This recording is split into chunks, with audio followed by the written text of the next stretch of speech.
اتخذ الله ولدا ما لهم به من علم ولا لآبائهم كبرت كلمة تخرج من أفواههم إن يقولون إلا كذبا فلعلك باخع نفسك على آثارهم إن لم يؤمنوا بهذا الحديث أسفا إنا جعلنا ما على الأرض زينة لها لنبلوهم قالوا ربنا آتنا من لدنك رحمة وهيئ لنا من أمرنا رشدا فضربنا على آذانهم في الكهف سنين عددا ثم بعثناهم لنعلم أي الحزبين أحصى لما لبثوا أمدا نحن نقص عليك نبأهم بالحق إنهم فتية آمنوا بربهم وزدناهم هدى وربطنا على قلوبهم إذ قاموا فقالوا ربنا رب السماوات والأرض لن ندعو من دونه إلها لقد قلنا إذا شططا هؤلاء قوم اتخذوا من دونه آلهة لولا يأتون عليهم بسلطان بين فمن أظلم ممن افترى على الله كذبا وإذ اعتزلتموهم وما يعبدون إلا الله فأووا إلى الكهف ينشر لكم ربكم من رحمته ويهيئ لكم من أمركم مرفقا وترى الشمس إذا طلعت تزاور عن كهفهم ذات اليمين وإذا غربت تقرضهم ذات الشمال وهم في فجوة منه ذلك من آيات الله من يهد الله فهو المهتد ومن يضلل فلن تجد له وليا مرشدا وتحسبهم أيقاظا وهم رقود ونقلبهم ذات اليمين وذات الشمال وكلبهم باسط ذراعيه بالوصيد لو اطلعت عليهم لوليت منهم فرارا ولملئت منهم رعبا وكذلك بعثناهم ليتساءلوا بينهم قال قائل منهم كم لبثتم قالوا لبثنا يوما أو بعض يوم قالوا ربكم أعلم بما لبثتم فابعثوا أحدكم بورقكم هذه إلى المدينة فلينظر أيها أزكى طعاما فليأتكم برزق منه وليتلطف ولا يشعرن بكم أحدا إنهم إن يظهروا عليكم يرجموكم أو يعيدوكم في ملتهم ولن تفلحوا إذا أبدا وكذلك أعثرنا عليهم ليعلموا أن وعد الله حق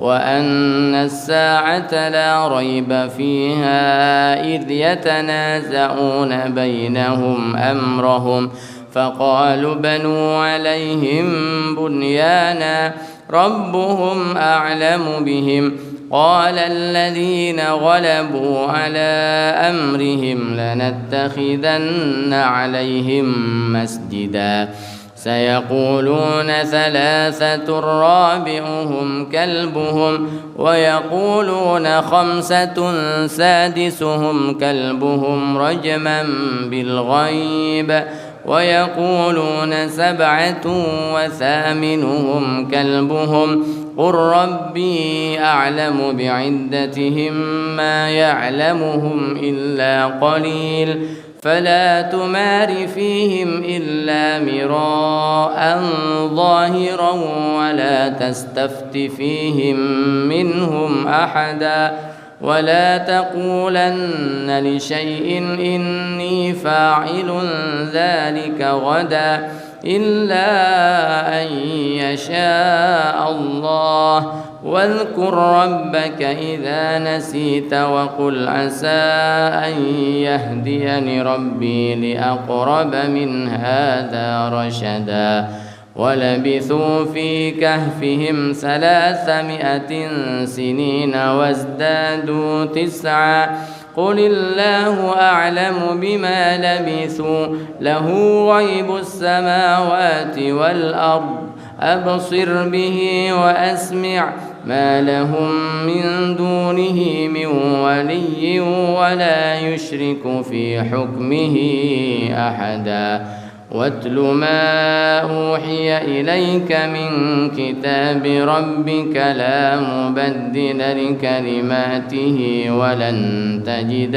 من دونه ملتحدا واصبر نفسك مع الذين يدعون ربهم بالغداة والعشي يريدون وجهه ولا تعد عيناك عنهم تريد زينة الحياة الدنيا ولا تطع من أغفلنا قلبه عن ذكرنا واتبع هواه وكان أمره فرطا وقل الحق من ربكم فمن شاء فليؤمن ومن شاء فليكفر إنا أعتدنا للظالمين نارا أحاط بهم سرادقها وإن يستغيثوا يغاثوا بماء كالمهل يشوي الوجوه بئس الشراب وساءت مرتفقا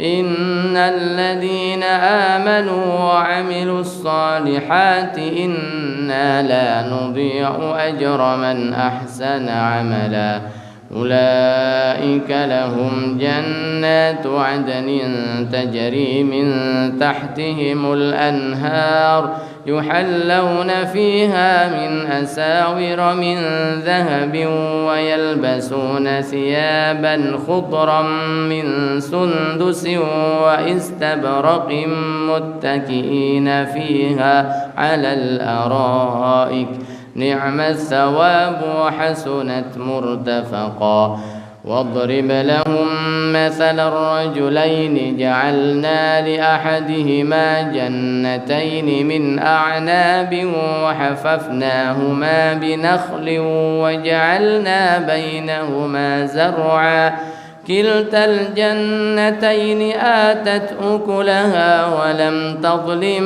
منه شيئا وفجرنا خلالهما نهرا وكان له ثمر فقال لصاحبه وهو يحاوره أنا أكثر منك مالا وأعز نفرا ودخل جنته وهو ظالم لنفسه قال ما أظن أن تبيد هذه أبدا وما أظن الساعة قائمة ولئن رددت إلى ربي لأجدن خيرا منها منقلبا قال له صاحبه وهو يحاوره أكفرت بالذي خلقك من تراب ثم من نطفة ثم سواك رجلا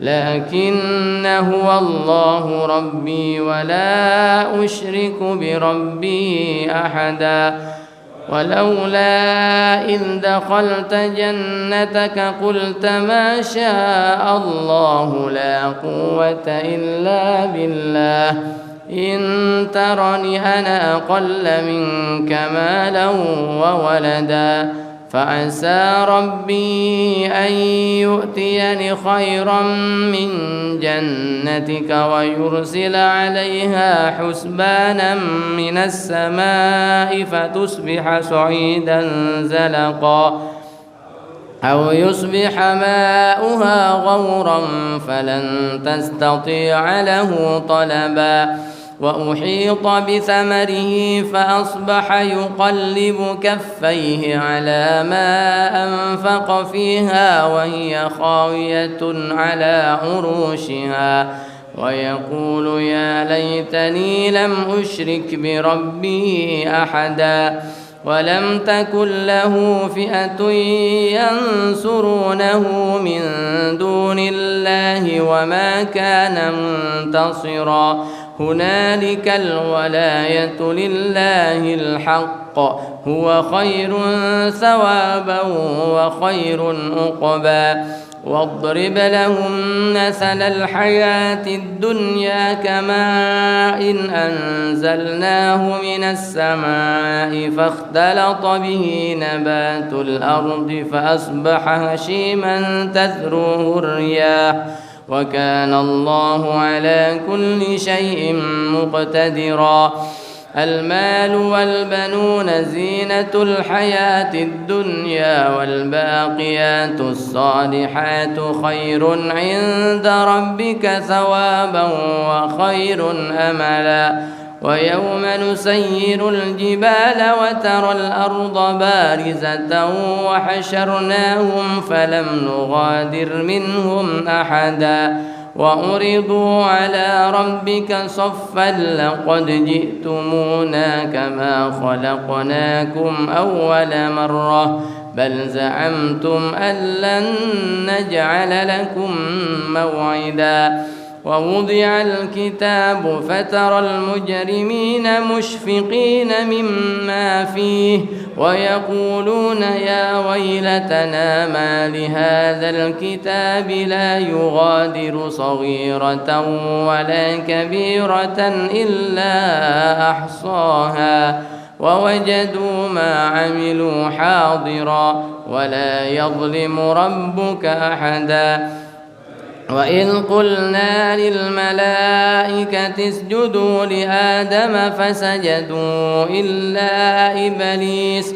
كان من الجن ففسق عن أمر ربه أفتتخذونه وذريته أولياء من دوني وهم لكم عدو بئس للظالمين بدلا ما أشهدتهم خلق السماوات والأرض ولا خلق أنفسهم وما كنت متخذ المضلين عضدا ويوم يقول نادوا شركائي الذين زعمتم فدعوهم فلم يستجيبوا لهم وجعلنا بينهم موبقا ورأى المجرمون النار فظنوا أنهم مواقعوها ولم يجدوا عنها مصرفا ولقد صرفنا في هذا القرآن للناس من كل مثل وكان الإنسان أكثر شيء جدلا وما منع الناس أن يؤمنوا إذ جاءهم الهدى ويستغفروا ربهم إلا أن تأتيهم سنة الأولين أو يأتيهم العذاب قبلا وما نرسل المرسلين إلا مبشرين ومنذرين ويجادل الذين كفروا بالباطل ليدحضوا به الحق واتخذوا آياتي وما أنذروا هزوا ومن أظلم ممن ذكر بآيات ربه فأعرض عنها ونسي ما قدمت يداه إنا جعلنا على قلوبهم أكنة أن يفقهوه وفي آذانهم وقرا وإن تدعهم إلى الهدى فلن يهتدوا إذا أبدا وربك الغفور ذو الرحمة لو يؤاخذهم بما كسبوا لعجل لهم العذاب بل لهم موعد لن يجدوا من دونه موئلا وتلك القرى أهلكناهم لما ظلموا وجعلنا لمهلكهم موعدا وإذ قال موسى لفتاه لا أبرح حتى أبلغ مجمع البحرين أو أمضي حقبا فلما بلغا مجمع بينهما نسيا حوتهما فاتخذ سبيله في البحر سربا فلما جاوزا قال لفتاه آتنا غداءنا لقد لقينا من سفرنا هذا نصبا قال أرأيت إذ أوينا إلى الصخرة فإني نسيت الحوت وما أنسانيه إلا الشيطان أن أذكره واتخذ سبيله في البحر عجبا قال ذلك ما كنا نبغي فارتدا على آثارهما قصصا فوجدا عبدا من عبادنا آتيناه رحمة من عندنا وعلمناه من لدنا علما قال له موسى هل أتبعك على أن تعلمني مما علمت رشدا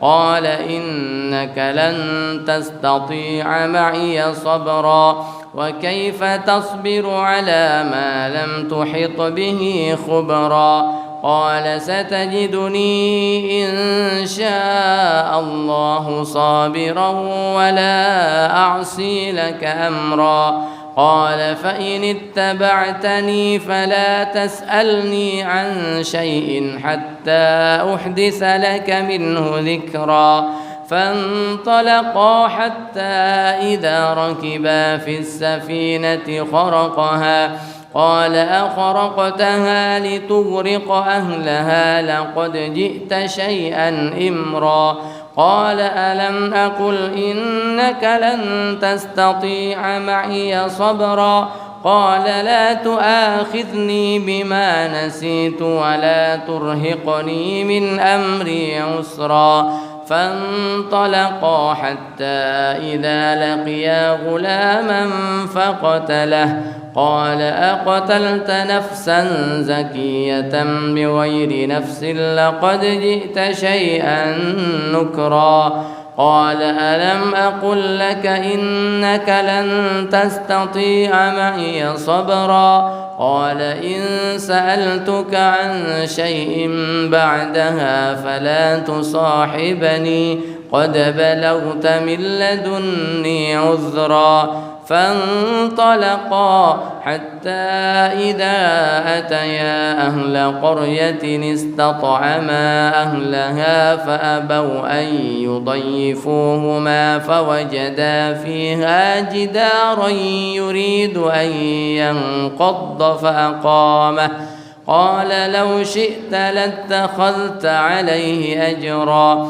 قال هذا فراق بيني وبينك سأنبئك بتأويل ما لم تستطع عليه صبرا أما السفينة فكانت لمساكين يعملون في البحر فأردت أن أعيبها وكان وراءهم ملك يأخذ كل سفينة غصبا وأما الغلام فكان أبواه مؤمنين فخشينا أن يرهقهما طغيانا وكفرا فأردنا أن يبدلهما ربهما خيرا منه زكاة وأقرب رحما وأما الجدار فكان لغلامين يتيمين في المدينة وكان تحته كنز لهما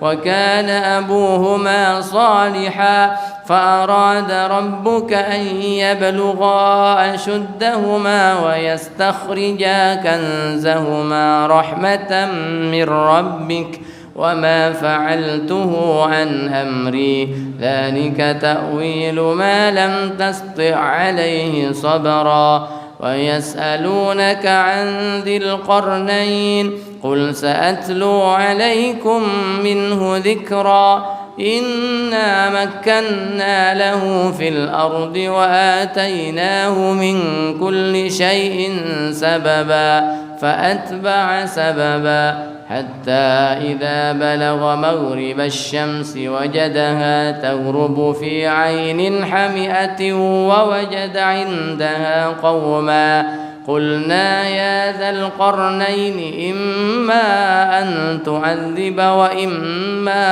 أن تتخذ فيهم حسنا قال أما من ظلم فسوف نعذبه ثم يرد إلى ربه فيعذبه عذابا نكرا وأما من آمن وعمل صالحا فله جزاء الحسنى وسنقول له من أمرنا يسرا ثم أتبع سببا حتى إذا بلغ مطلع الشمس وجدها تطلع على قوم لم نجعل لهم من دونها سترا كذلك وقد أحطنا بما لديه خبرا ثم أتبع سببا حتى إذا بلغ بين السدين وجد من دونهما قوما لا يكادون يفقهون قولا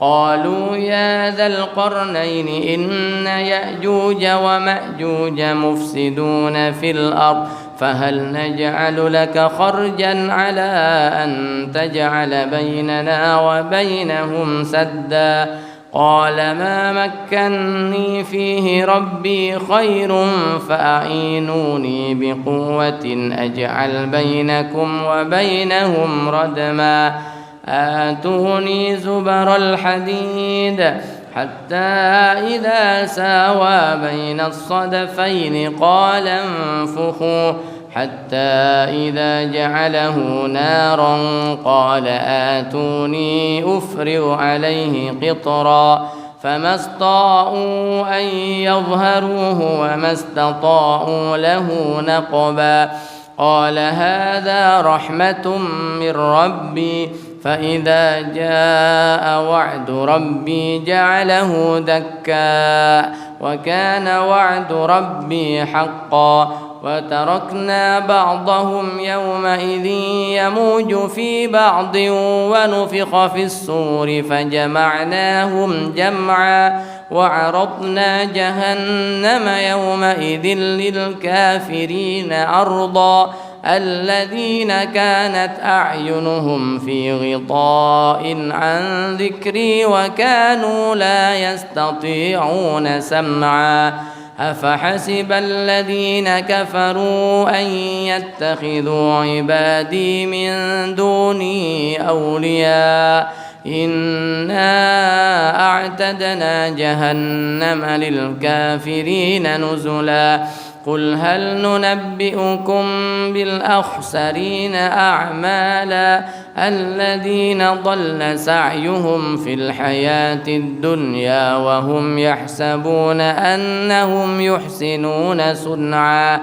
أولئك الذين كفروا بآيات ربهم ولقائه فحبطت أعمالهم فلا نقيم لهم يوم القيامة وزنا ذلك جزاؤهم جهنم بما كفروا واتخذوا آياتي ورسلي هزوا إن الذين آمنوا وعملوا الصالحات كانت لهم جنات الفردوس نزلا خالدين فيها لا يبغون عنها حولا قل لو كان البحر مدادا لكلمات ربي لنفد البحر قبل أن تنفد كلمات ربي ولو جئنا بمثله مددا قل إنما أنا بشر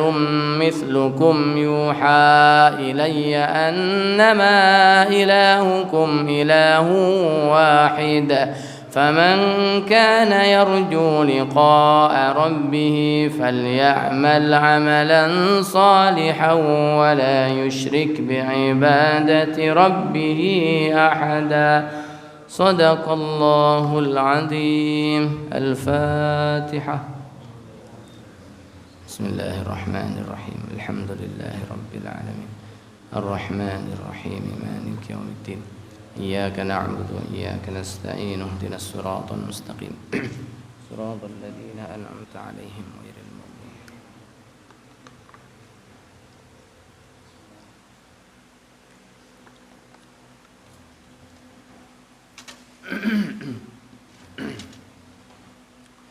بسم الله الرحمن الرحيم نويت التعلم والتعليم والتذكر والتذكير والنفع والانتفاع والإفادة والاستفادة والحث على التمسك بكتاب الله العزيز وسنة رسوله والدعاء إلى الهدى والدلالة على الخير ابتغاء وجه الله تعالى ورضائه وقربه وثوابه سبحانه. اللهم يا من مقاليد الأمور كلها بيده وإليه يرجع الأمر كله يا فتاح يا عليم افتح علينا فتحا قريبا. بسم الله والحمد لله والصلاة والسلام على سيدنا رسول الله وعلى آله وصحبه ومن تبع هداه ومن والاه. أما بعد. Alhamdulillah, kembali kita ditakdirkan oleh Allah untuk bisa hadir di tempat yang mulia, di waktu yang mulia, di hari yang mulia, dalam acara yang mulia. Kita duduk sejenak sambil diniatkan iktikaf, diniatkan menjalani salah satu sunnah Rasulullah. Man shalla as-subha fi jama'atin, barang siapa yang salat subuh berjamaah, thumma qa'ada yadhkurullaha hatta tatlu asy-syams, kemudian setelah salat dia duduk di tempat salatnya sampai terbitnya matahari. Tsumma shalla raka'ataini, kemudian salat 2 rakaat, maka fadilahnya kata Nabi kahajjatin wa umratin, seperti pahalanya orang yang melaksanakan ibadah haji dan umrah. Dalam riwayat yang lain tammatin tammatin tammah, yang sempurna, yang sempurna, yang sempurna. Dan hadirnya kita di majelis ilmu ini adalah gambaran daripada taman surga yang ada di dunia, sehingga harapan kita tatkala langkah kita dipermudah oleh Allah untuk menuju taman surga di dunia, harapan kita kelak di akhirat langkah kita juga dipermudah oleh Allah untuk menuju surga yang sebenarnya nanti di sisi Allah Subhanahu wa taala. Akan tetapi taman surga yang semacam ini oleh Nabi diberitahu kepada kita bahwa huffatil jannatu bil makarih, jalan yang menuju surga itu penuh dengan rintangan, penuh dengan rasa malas, aras-arasan, berat dan tidak menyenangkan. Wa huffatin naru bisyahawat. Sedangkan jalan menuju neraka itu banyak peminatnya. Peminatnya banyak, menyenangkan, walaupun kadang bayar. Ada tiketnya. Jalan ke surga itu gratis, peminatnya sedikit. Maka jadilah bagian daripada orang yang sedikit itu. Jadilah bagian daripada orang yang sedikit itu. Karena tidak semua orang yang minoritas itu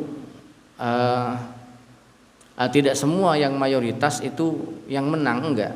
Kadang minoritas itu justru yang menang. Bada'al Islamu ghariban wa sayaudu ghariba. Kata Nabi, Islam itu dulu di awal-awal Nabi mengajarkan Islam itu dianggap aneh oleh orang-orang di Makkah itu. Makanya banyak yang membuli, banyak yang menfitnah, banyak yang tidak menerima. Bahkan Rasulullah dikatakan oleh mereka orang gila, paranormal dan lain-lain. Dianggap aneh, kata Nabi. Islam itu datang dan dianggap aneh oleh orang. Dan setelah itu Islam jaya, Islam kuat, dan nanti di akhir zaman Islam itu akan kembali aneh. Artinya orang yang masih berpegang teguh pada ajaran Islam di akhir zaman itu akan dianggap aneh oleh orang yang lain. Dianggap deso, dianggap terbelakang, dianggap enggak gaul dan lain-lain, dianggap aneh pokoknya. Itu akan kembali aneh nanti. Maka Nabi mengatakan fatuba lil ghuraba, maka beruntunglah bagi orang-orang yang dianggap aneh itu. Jam-jam segini ngapain di masjid? Ada sebagian banyak orang yang sudah sibuk dengan macam-macam. Ada yang masih tidur, ada yang sudah sibuk urusan dunia, ada yang lari, jogging, olahraga dan seterusnya. Ya semuanya tentu pilihannya masing-masing, semuanya tentu ada pertimbangan-pertimbangan, tetapi jangan pernah dilewatkan waktu-waktu yang mulia menurut para salafus soleh. Sering kita sebutkan waktu yang mulia menurut para salafus soleh, para ulama yang kita miliki di 24 jam ini ada 4 ya. Sepertiga malam sampai subuh. Ini waktu yang paling mulia. Sepertiga malam sampai waktu subuh. Kemudian yang kedua dari subuh sampai terbit matahari. Yang ketiga dari asar sampai maghrib. Yang keempat maghrib ke isya. Ini orang-orang dulu tidak membuang-buang waktu di waktu-waktu tersebut. Dipakai untuk melakukan kebaikan. Baik, mari kita menikmati apa yang telah disampaikan, dihidangkan oleh Imam Ghazali di penghujung kitabnya. Setelah beliau kemarin menjelaskan tentang bahayanya setan yang selalu berupaya untuk menggoda kita, untuk membuat kita menyimpang dari jalan Allah dengan segala macam caranya.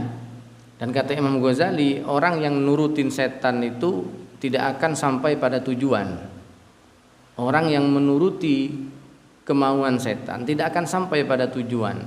Coba lihat,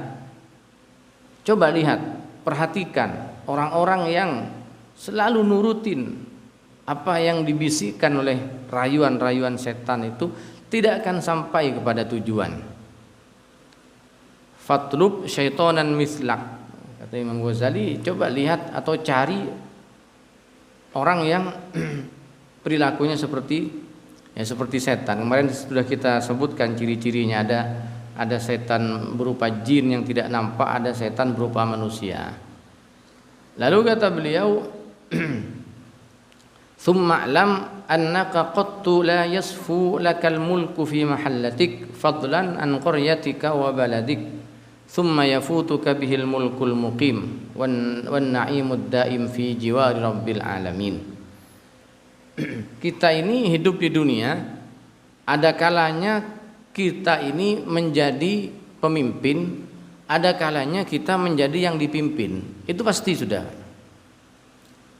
Di sisi lain terkadang kita dijadikan pemimpin dalam sektor apapun, minimal di dalam sektor rumah tangga.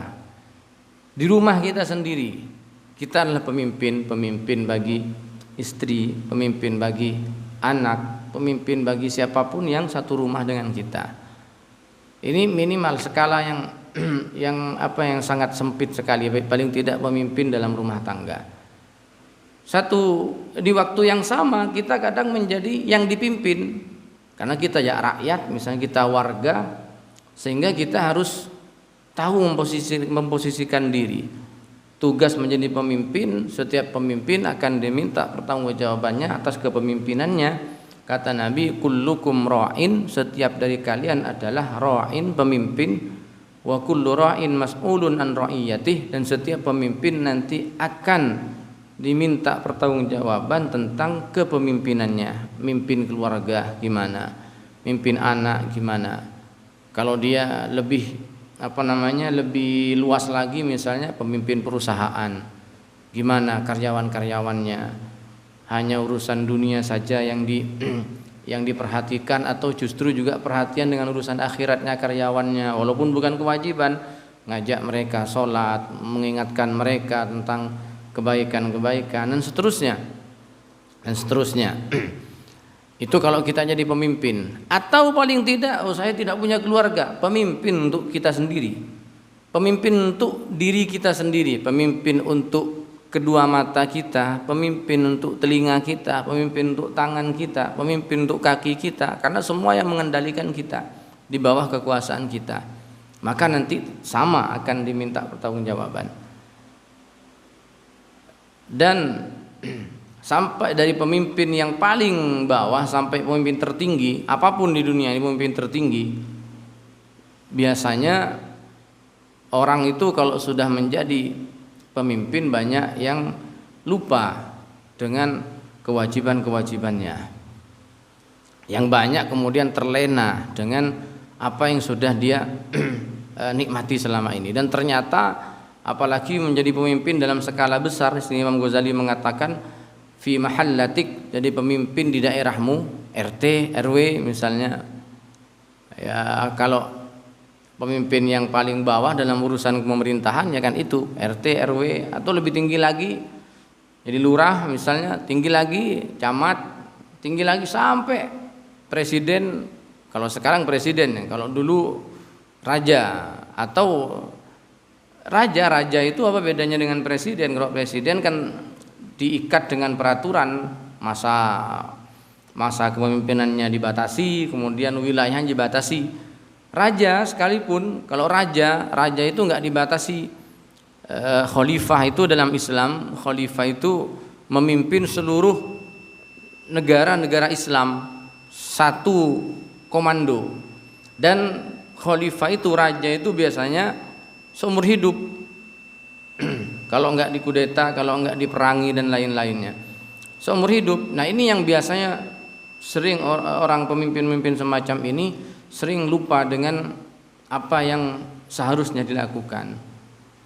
Makanya orang itu sebelum mencalonkan diri untuk jadi pemimpin, hendaknya mereka membaca atau mengetahui bagaimana para pemimpin-pemimpin di dalam tokoh-tokoh Islam yang berpengaruh, yang tidak terlena dengan kepemimpinannya. Maka siapa baca tokoh Umar bin Khattab misalnya, baca tokoh Umar bin Abdul Aziz misalnya, baca tokoh supaya kita tahu. Dan banyak sekali di dalam sejarah-sejarah Islam itu tentang kepemimpinan dan tokoh kepemimpinan dalam Islam. Misalnya ya, yang sering terkenal itu kalau misalnya di dinasti Abbasiyah Itu ada tokoh yang sangat terkenal sekali, salah satu khalifahnya Harun ar-Rasyid. Harun ar-Rasyid ini seorang khalifah. Satu ketika dia punya proyek besar. Apa proyeknya? Membangun istana yang mewah dan megah. Ya sama lah, biasanya setiap pemimpin tuh pengen punya peninggalan supaya dikenal. Dia membangun istana yang mewah dan megah. Harun ar-Rasyid ini. Kemudian setelah selesai, bahkan dikatakan di waktu itu, di zaman itu tidak ada istana yang lebih mewah dan lebih indah daripada istana yang dibangun oleh Harun ar-Rasyid ini. Maka kemudian setelah dia itu selesai membangunnya, ketika peresmian istana ini, semua tokoh diundang sama beliau. Semua tokoh diundang. Tokoh agama, tokoh semua yang ada di situ diundang. Dan namanya tokoh diundang oleh khalifah. Semua tokoh mengucapkan ucapan selamat. Ya, kalau kita sekarang datang dengan membawa karangan bunga. Nah, kalau kita sekarang kan begitu, selamat dan sukses atas peresmian gedung ini, gedung itu yang telah dibangun oleh ini fulan. Semua mengucapkan ucapan selamat. Di antara yang diundang itu adalah salah satu tokoh penyair sekaligus sufi. Dia seorang penyair dan sufi, ulama sufi yang tidak tergiur sama sekali dengan gemerlapnya dunia. Dia sudah selesai dengan urusan dunia. Yang lain memberikan ucapan selamat kepada khalifah. Tinggal satu tokoh ini yang tidak mengucapkan apa-apa. Hingga akhirnya ditanya oleh sang khalifah. Dia bernama Abul Atahiyah namanya. Dia Abul Atahiyah. Dia bertanya, "Wahai Abul Atahiyah, gimana pendapat kamu tentang istana yang saya bangun ini?" Setelah yang lain semua mengucapkan selamat, dia akhirnya ditanya oleh raja, dan apa kata Abul Atahiyah? Dia seorang penyair. Dia berkata dalam syairnya, "Isma badalaka saliman fi dhilli syahiqatil qusur," kata dia. "Yus'a 'alaika bimashtahaita ladar rawahi wa fil bukur." Kemudian dia berkata, "Wa idan nufusu taqaqqa'at fi dhilli hasrajatis sudur fahunaka ta'lamu muqinan ma kunta illa fi ghurur." Dia ucapkan di hadapan Harun ar-Rasyid 4 bait syair. Apa maknanya? Isma badalaka saliman. Wahai sang raja, khalifah, hiduplah sesuka engkau. Engkau pengen hidup dengan cara apapun, hiduplah sesuka engkau. Fi dhilli syahiqatil qusur, berteduh di bawah istana yang megah ini yang telah engkau bangun. Berteduhlah, hiduplah sesuka engkau di bawah naungan istana yang kau bangun ini. Kata raja, iya, senang raja. Wah, iya, memang ini saya bangun untuk saya nikmati. Senang, tersenyum raja, suka dipuji. Akhirnya dia juga melanjutkan dalam bait syair yang kedua, "Yus'a 'alaika bimashtahaita ladar rawahi wa fil bukur." Apa yang engkau inginkan terpenuhi, apapun yang diinginkan. Wong raja pengen apa langsung terpenuhi. Tinggal nunjuk, tinggal bilang, tolong ini kerjakan ini, saya pengen langsung terpenuhi. Apa keinginan raja? Sang raja itu pasti apapun keinginannya terpenuhi. Mau apa? Oh iya, kata Harun ar-Rasyid, senang. Akhirnya 2 bait pertama dia sanjung, 2 bait kedua dia bilang apa di bait ketiga, 2 bait terakhir di bait ketiga dia bilang, "Wa idan nufusu taqaqqa'at," dan apabila nyawa sudah mulai dicabut pelan-pelan, fi dhilli hasrajatis sudur, ketika nafas sudah sampai ke dada. Kapan itu? Saat sakaratul maut nanti. Sekarang kau hidup, silahkan nikmati. Rumah mewahmu ini kau nikmati, hidup sesuka engkau di dalam rumah ini. Engkau pemimpin, engkau raja. Apa yang diinginkan langsung terpenuhi. Tinggal perintah, tinggal nyuruh.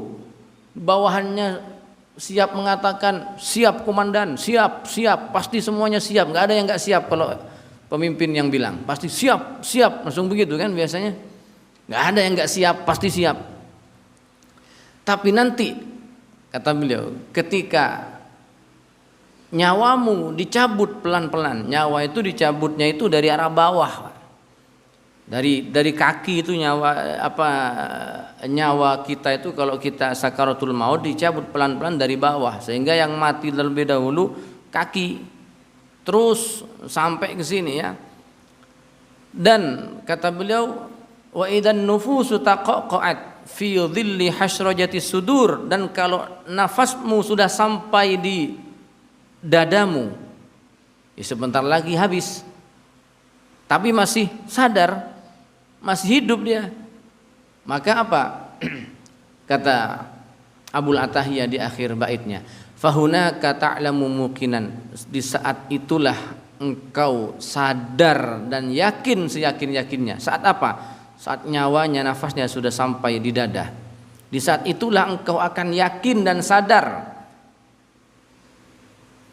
ma kunta illa fi ghurur, ternyata selama ini engkau berada di dalam ketertipuan, ditipu oleh semuanya ini, ditipu oleh jabatanmu, tertipu oleh hartamu, tertipu oleh popularitasmu, tertipu oleh pengaruhmu. Ternyata di saat itu engkau nanti akan sadar bahwa semuanya ini hanya menipu. Apa? Kalau tidak membuat apa yang dia miliki, tidak membuat dia selamat di akhirat, maka itu adalah menipu. Dan kata ulama, ketika orang itu sudah nyawanya dicabut pelan-pelan, belum meninggal, masih sadar, tapi sudah mulai dicabut, di saat itu jabatan tidak lagi menjadi keinginannya, hartanya sudah tidak ada keinginan apa-apa. Coba orang yang sakaratul maut, sedang sakaratul maut, dia tawarin, pengen jadi bupati Pak, kira-kira bilang apa dia? Kalau sudah, bahkan pengen jadi presiden, enggak kata dia. Pengen apa? Pengen husnul khotimah juga. Satu, tawarin sudah, dunia dan seisinya ditawarkan kepada orang yang sedang sakaratul maut. Enggak ada gunanya bagi, enggak ada harganya bagi dia. Jadi kalau ingin tahu seberapa berharga dunia ini, tanya sama orang yang sedang dalam kondisi seperti itu. Enggak ada gunanya. Bagi mereka nggak butuh itu sudah semua. Dan itu yang sering membuat kita lupa itu jabatan dan kekayaan. Sering lupa dengan tujuan, yaitu kita ini punya tujuan dalam hidup. Tetapi orang yang sadar bahwa jabatan dan kekayaan itu yang digunakan dalam kebaikan, itu justru luar biasa. Justru luar biasa. Makanya kata Rasulullah, apapun yang ada di tangan orang yang beriman itu membawa kebaikan.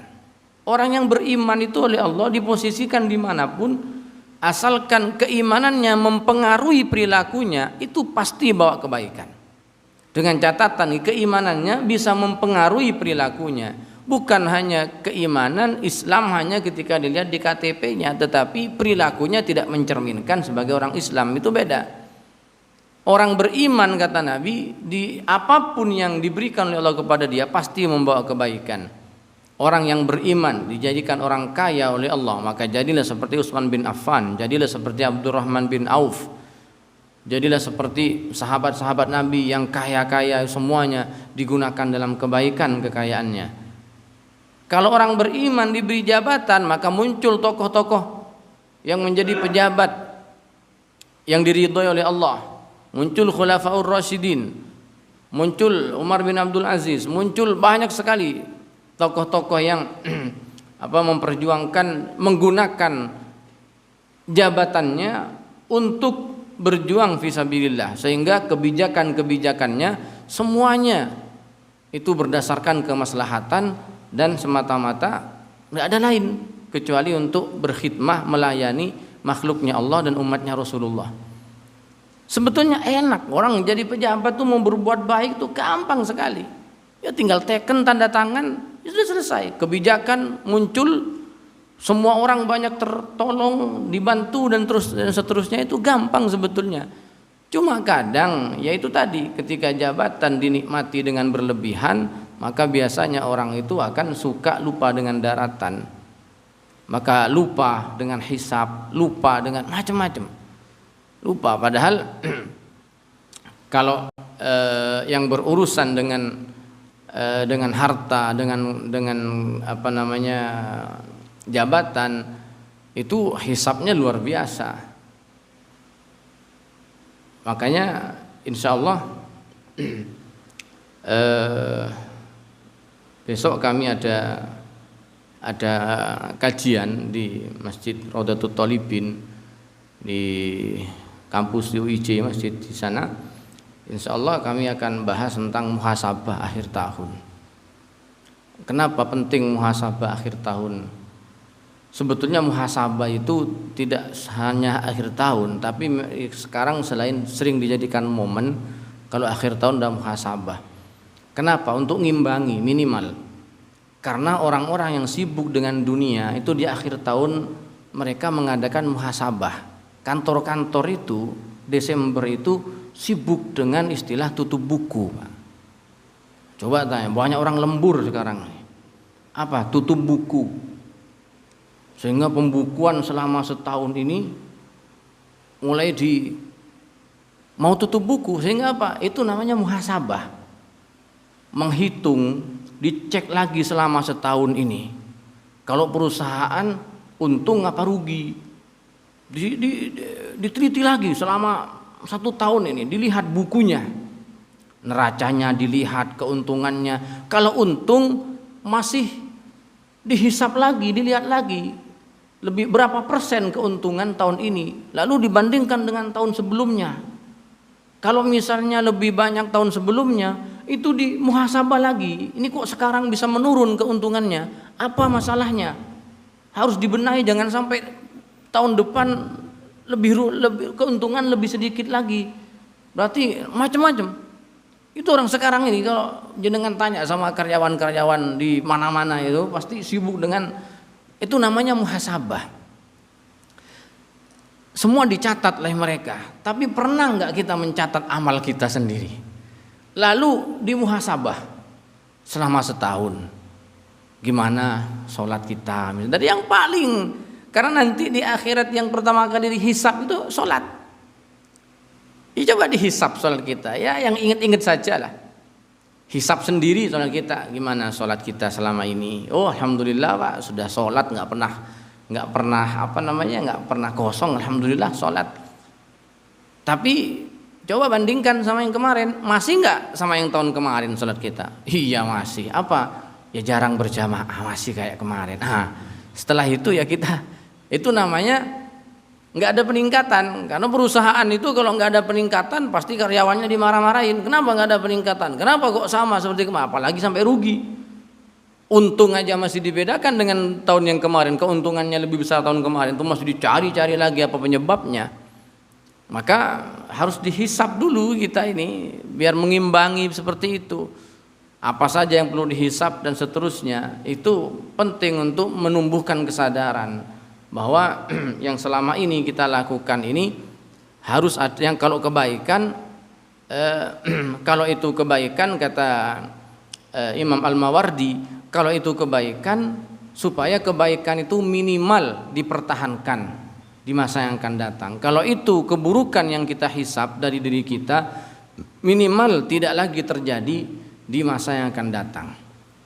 Maka untuk mengimbangi hisab atau tutup buku di dunia seperti yang banyak orang sekarang sibuk dengan hal itu, kita penting untuk menumbuhkan kesadaran. Paling tidak setahun sekali biasanya dijadikan momen itu akhir tahun, muhasabah akhir tahun.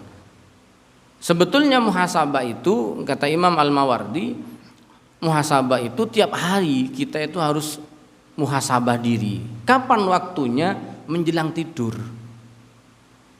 Ulama-ulama dulu menghisap dirinya, artinya kita nanti akan dihisap. Kata Umar bin Khattab, kata Sayyidina Umar, hasibu anfusakum qabla an tuhasabu. Hisaplah diri kalian sendiri, hisaplah dirimu sendiri sebelum nanti kamu dihisap oleh Allah. Sebelum nanti dihitung semua amal-amal kita, hitung dulu, hitung sendiri. Kapan itu? Setiap hari, kata Imam Mawardi. Kapan waktunya? Malam hari menjelang tidur. Menjelang tidur itu tafakur dulu sebentar, muhasabah dulu sebentar aja, 5 menit atau 2 menit. Hari ini kebaikan apa yang sudah kita lakukan? Siapa yang sudah kita tolong? Manfaat apa kita sudah memberikan manfaat kepada siapa saja? Itu dari sisi kebaikan-kebaikannya. Kewajiban-kewajiban kita kepada Allah sudah terlaksanakan semua hari ini, sholat 5 waktunya, alhamdulillah. Kemudian di sisi buruknya, hisab juga buruknya. Siapa yang sudah dirasani hari ini? Nah, itu dari tadi banyak nyebut nama orang tadi dirasani. Siapa yang sudah didolimi hari ini? Siapa yang sudah disakiti hari ini? Siapa yang sudah dibohongi hari ini? Ya, dilihat dari yang paling dekat dengan kita. Istri misalnya sudah bohong berapa kali kepada istri. Dan seterusnya, itu akan menjadi, kata Sayyidina Umar, kalau kamu sering menghisap dirimu di dunia, nanti akan membuat ringan hisapmu di akhirat.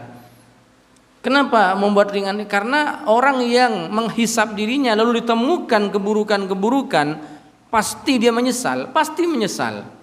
Tapi kalau orang yang tidak pernah menghisap dirinya, tidak pernah menghitung apa yang sudah dia lakukan selama di hari ini, maka ya susah. Sehingga para sahabat itu, Sayyidina Abu Bakar As-Siddiq itu seringkali ditemukan beliau meletakkan kerikil-kerikil kecil di bagian lisan beliau ketika ditanyakan, kenapa apa yang kau lakukan wahai khalifah? Karena sebab ini, kata beliau, sebab ini orang banyak terjerumus di dalam api neraka nanti. Jadi artinya beliau banyak menghisap tentang pembicaraan. Karena pembicaraan itu yang paling mudah untuk berbuat keburukan, yang nggak butuh modal. Orang kan pengen berbuat dosa dengan omongan, dengan pembicaraan itu nggak butuh modal. Ngomong aja, orang satu kampung itu bisa tukaran itu. Dengan pembicaraan, buat aja berita-berita yang nggak benar, fitnah sana sini, itu bisa. Maka dihisap. Sehingga bagaimana cara muhasabah, apa yang harus kita muhasabah, dan pengaruhnya terhadap perilaku kita itu apa, itu penting. Maka ada 4 minimal yang harus kita muhasabah, selain yang memang urgent sekali, yaitu sholat ya. Di antaranya yang lain itu tentang umur, kemudian tentang masa muda, kemudian tentang harta, kemudian tentang ilmu. Makanya kata Nabi, la tazulu qadama 'abdin yaumal qiyamati hatta yus'alu an arba'in. Nanti di hari kiamat semua orang oleh Allah akan ditanya secara khusus tentang 4 hal. Walaupun semuanya pasti ditanya, tapi secara khusus akan ditanya tentang 4 hal ini nanti di akhirat. Apa 4 hal itu? Yang pertama yang akan ditanya, yang pertama adalah an umrihi fima afnah, tentang umur dan usianya. Diberi hidup berapa tahun oleh Allah, digunakan untuk apa, itu akan ditanya nanti. Setiap detik yang kita lewati dari usia kita ada pertanggungjawabannya. Kemudian yang kedua tentang masa muda. Masa muda ini dari kita punya usia, mulai dari masa kecil, masa muda, masa tua, lansia dan seterusnya. Itu yang paling ditanyakan khusus masa muda. Kenapa masa muda? Karena masa muda masa produktif. Nah, yang kedua ini. Yang ketiga an malihi, tentang hartanya. Nah, ini kalau pertanyaan tentang harta ini 2 sisi, Pak. Kalau yang tadi tentang umur, dibuat untuk apa? Masa muda dihabiskan untuk apa? Yang ketiga harta. Harta itu pertanyaannya 2 sisi. Min aina iktasabahu, dari mana didapatkan, wa aina anfaqahu, dan kemana dikeluarkan. pertanyaan dua sisi kalau harta ini. Maka yang ketiga tentang ilmunya. Seberapa banyak telah mengamalkan ilmunya. Maka sebelum nanti ini ditanya, sebelum nanti dihisab di akhirat, ini menjadi bahan hisab kita sendiri di dunia. Sadar dengan usia penting, masa muda dengan harta yang kita punya itu penting. Jangan sampai satu rupiah pun yang ada di dompet kita, satu rupiah pun yang ada di rekening kita, jangan sampai itu nggak jelas dari mana. Harus jelas. Kalau nggak jelas itu subhat. Kalau nggak jelas subhat pun harus ditinggalkan. Yang nggak jelas tuh haram halalnya, subhat itu harus ditinggalkan, harus jelas kehalalannya. Nah itu jangan sampai ada satu rupiah pun kalau kita ingin selamat. Karena kata Sayyidina Ali, harta itu halaluhu hisab, haramuhu azab.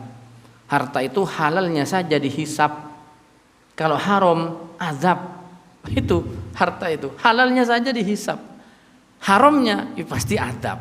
Makanya harus dipastikan dari harta yang kita punya jangan sampai ada satu rupiah saja yang kita dapatkan dengan cara yang haram. Bahkan jangan haram, subuhat saja, nggak jelas saja status hukumnya, tinggalin. Kalau kita ingin selamat ya, tapi sedikit sekarang orang yang benar-benar teliti dengan begini ya dianggap aneh oleh orang. Oh, wah biasa Pak kayak begini nih. Oh ya, ya orang sudah menganggap biasa. Oh kayak gini nih hanya ucapan terima kasih ya kan. Padahal ya itu suap menyuap, ini mau ucapan terima kasih. Padahal ya suap menyuap tapi sudah dianggap biasa. Nah itu wah biasa sudah kayak begini, ini sudah di mana-mana ya kayak begini. Nah itu makanya kata Nabi, nanti Islam di akhir zaman tuh akan aneh. Orang yang benar-benar konsisten, benar-benar takut, itu akan dianggap aneh. Wah aneh orang ini kok. Seterusnya yang terakhir tentang ilmu yang kita punya. Ilmu itu dipertanggungjawabkan tentang seberapa banyak diamalkan. Nah ini insya Allah besok akan kami bahas ini tentang muhasabah dan bagaimana caranya muhasabah. Seperti apa muhasabah itu dan nanti efeknya terhadap kehidupan kita seperti apa. Jadi penjelasannya itu akhir tahun tapi prakteknya setiap hari kita muhasabah diri kita. Baik, alhamdulillah, mudah-mudahan kita dipertemukan lagi nanti di di jadwal berikutnya, di Jumat berikutnya. Semoga masih diberikan panjang umur oleh Allah, barokah umur, kesehatan, kesempatan dan kekuatan sehingga masih ada waktu untuk bertemu di majelis-majelis yang baik dalam rangka untuk memperbaiki diri kita masing-masing. Wallahu a'lam bishawab. Mari kita tutup dengan doa di akhir pertemuan, di akhir majelis. Bismillahirrahmanirrahim. Alhamdulillahirabbil alamin. Allahumma shalli wa sallim ala sayyidina Muhammadin wa alihi wa sahbihi ajma'in. Allahumma ij'al jam'ana hadza jam'an marhuma وجمعا مباركا وجمعا مرضيا وتفرقنا من بعده تفرقا معصوما ولا تجعلنا ولا فينا ولا بيننا شقيا ولا مطرودا ولا محروما اللهم علمنا ما ينفعنا وانفعنا بما علمتنا وارزقنا فهم النبيين وحفظ المرسلين وإلهام الملائكة المقربين ربنا آتنا من لدنك رحمة وهيئ لنا من أمرنا رشدا ربنا آتنا في الدنيا حسنة وفي الآخرة حسنة وقنا عذاب النار وصل اللهم وسلم وبارك على سيدنا محمد النبي الأمي وعلى آله وصحبه أجمعين والحمد لله رب العالمين سبحانك اللهم وبحمدك أشهد أن لا إله إلا أنت أستغفرك وأتوب إليك والعفو منكم والسلام عليكم ورحمة الله وبركاته.